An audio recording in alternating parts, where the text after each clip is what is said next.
Four देखते हैं which term of the AP is 3 8 13 dash dash dash is 78। ये पूछ रहा है कि ये जो 78 है इस टर्म में कौन से नंबर में आएगा। जैसे पहले टर्म में क्या है 3 है, दूसरे टर्म में 8 है, तीसरे टर्म में 13 है, ठीक है ना।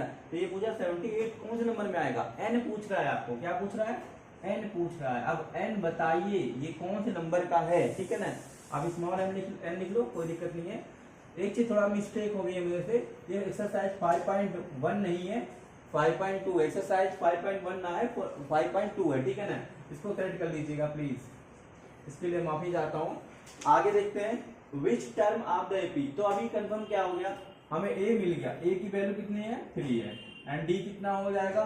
डी निकालने के तरीका मैंने बताया था, सेकेंड टर्म को फर्स्ट टर्म से माइनस कर दीजिए या थर्ड टर्म को सेकेंड से माइनस कर दीजिए, आपका आंसर आ जाएगा। तो जाएगा 8 माइनस 3 इक्वल टू 5। डी भी मिल गया हमें, ठीक है ना। डी मिल गया कितना 5, ए मिल गया कितना 3।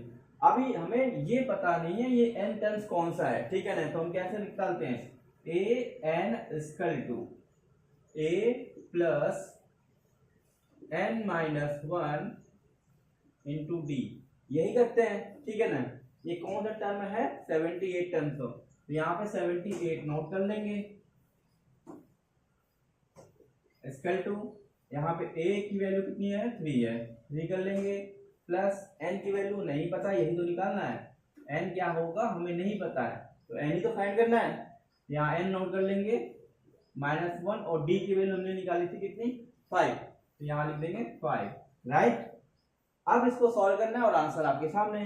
कैसे सॉल्व करेंगे देखना ध्यान से। 78 इक्वल टू 3 प्लस 5 का मल्टीप्लाई एन में करेंगे, हो जाएगा 5n, देन 5 का मल्टीप्लाई -1 में करेंगे तो हो जाएगा -5। अब यहाँ पे -5 है और यहाँ पर 3 है, इन दोनों को जब सॉल्व करेंगे सम्स करेंगे तो जाएगा 78 इक्वल टू -2 प्लस 5n। ये -2 क्यों हुआ, क्योंकि बड़ी संख्या क्या है माइनस में है, छोटी संख्या प्लस में है। इनको जब ऐड करेंगे तो ऐड की जगह पे सब्ट्रैक्ट हो जाएगा, यहाँ हो जाएगा -2। अब ये -2 इधर लेकर आएंगे तो जाएगा कितना 80। इधर का मतलब ये ऐसे कर लेना 78 plus 2 equal to 5n, clear. तो ये हो जाएगा 80 और उसके बाद यहाँ पे 5n, तो 5 से 18 बार 80 कितनी बार जाएगा 16 टाइम, 16 25 80 होता है 16, यानी n जो है वो कितना हो जाएगा 16। हमें n मिल गया, n मिल गया, कौन सा टर्म है ये 16th टर्म है। आई होप आपको क्वेश्चन का ये आंसर समझ में आया होगा, सोल्यूशन समझ में आया होगा।